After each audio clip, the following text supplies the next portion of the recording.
The Call of the Wild, Jack London's enduring masterpiece, is a tale of noise and transformation, a journey from comfort to snow and blood, and the saga of a dog named Buck, who sheds the shell of domesticity step by step and answers the ancient summons of nature. London writes it like a realistic legend, a story where humans, animals, and the wilderness are locked in an eternal struggle.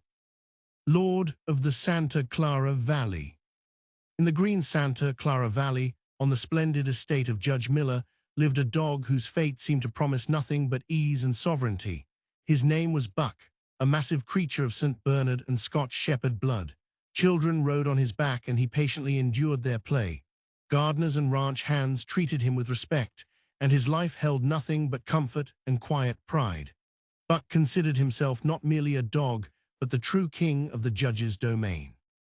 Betrayal and fall. But the world soon showed its harsher face. A greedy servant, tempted by a few coins, stole Buck and sold him to traffickers.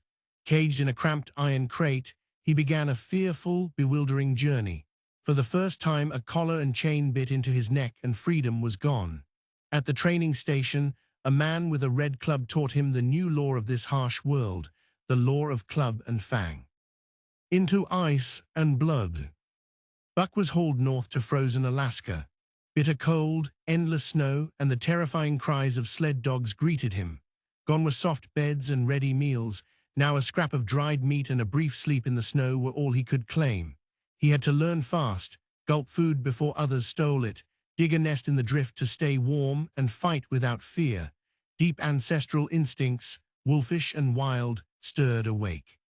Rivalry with Spitz. In the sled team, a brutal dog named Spitz ruled, seeing Buck as a deadly rival. From the start, their eyes locked in silent challenge. Growls and skirmishes foretold the inevitable duel. One freezing night beneath a sky of hard stars, they fought a savage, unyielding battle. Buck triumphed, leaving Spitz to his fate. That night, Buck became the undisputed leader of the team. Changing masters, cruel trials. Days and nights blurred into endless miles of ice, hauling heavy loads and battling hunger. Masters came and went. Some, like Francois and Perrault, were skilled and fair. Others, foolish and greedy, pushed the dogs toward death, overloading sleds, starving the team, turning life into torment. Buck's body grew gaunt and scarred, his strength ebbing until survival itself seemed doubtful. The rescuer, John Thornton. At the brink of collapse, a man named John Thornton intervened. He defied the cruel owners, rescued Buck, and tended him with a kindness long forgotten. Buck healed, regained his power, and formed with Thornton a bond beyond that of animal and man, a love and loyalty profound and unbreakable. Courage and devotion. Buck repaid that devotion again and again. When Thornton was swept into a raging river, Buck plunged after him and dragged him to safety.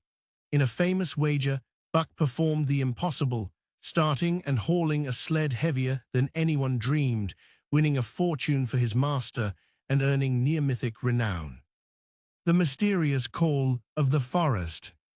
Yet in Buck's soul a deeper summons stirred, an ancient call from the silent woods and snowy peaks. He wandered farther, running with wild wolves, drinking in the scent of pines, the distant howls, the taste of pure freedom. He stood between two worlds, the life shaped by Thornton's love and the untamed wilderness pulsing in his blood.